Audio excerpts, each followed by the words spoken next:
आलेले दिसत नाहीयेत. म्हणजे आज पण बघितलं तर ग्रामीण भागातले रस्ते हे रस्तेच नाहीयेत. मग त्यासाठी तुम्ही कशा प्रकारे प्रयत्न करतात किंवा तुम्ही काय करणार? हे बघा, तुम्ही खूप कळीच्या प्रश्नाला हात लावलेला आहे. आता खरं म्हणजे 2014 या वर्षी पालघर जिल्ह्याची निर्मिती झाली.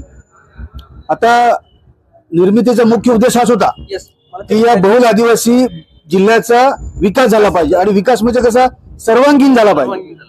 फक्त डहाणू तालुक्यापुरती मर्यादित झाला आणि तो जव्हारच्या वावर वांगणी किंवा इतर भागातला नाही झाला तर त्याला काही अर्थ राहत नाही. विकास झाला पाहिजे तो सर्वांगीण झाला पाहिजे. तसं होताना खरं म्हणजे दिसत नाहीये. मी या भागाचा लोकप्रतिनिधी म्हणून मी माझ्या परीने प्रयत्न करतोय जेणेकरून या भागाचा विकास होईल.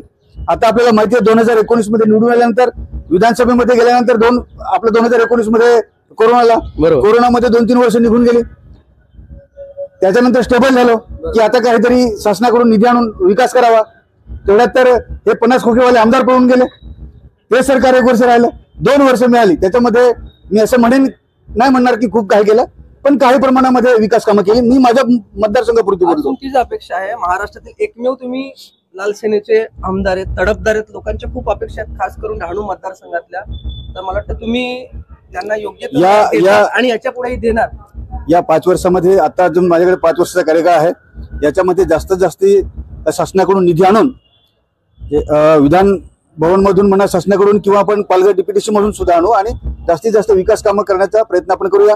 आरोग्य आणि शिक्षण याच्याकडे खास लक्ष मी देण्याचं ठरवलेलं आहे. त्याच्यामध्ये सुद्धा एक चांगलं काम मी करण्याचं ठरवलेलं आहे. तुम्हाला एक विनंती पण करेन, आश्रमशाळा ज्या आहेत तिथे पण सर बरेचसे प्रॉब्लेम्स आहेत. म्हणजे अगदी जेवणापासूनचे त्यांना प्रॉपर शिक्षक नाही आहेत, जे पात्र शिक्षक हवेत त्यासाठी पण तुम्ही लक्ष द्याल ही अपेक्षा.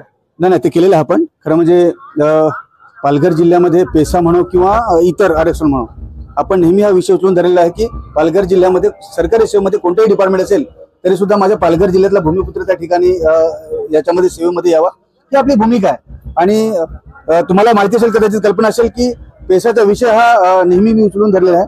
काही अनुषंगाने त्याची भरती झालेली आहे. अजूनही काही जागा रिक्त आहेत, तर त्या नक्की आपण त्याच्यामध्ये शिक्षक भरती करण्यासाठी शासन दरबारी मी निवेदन करून त्यांना मी भाग पाडेन. नक्कीच. खूप खूप धन्यवाद. चला.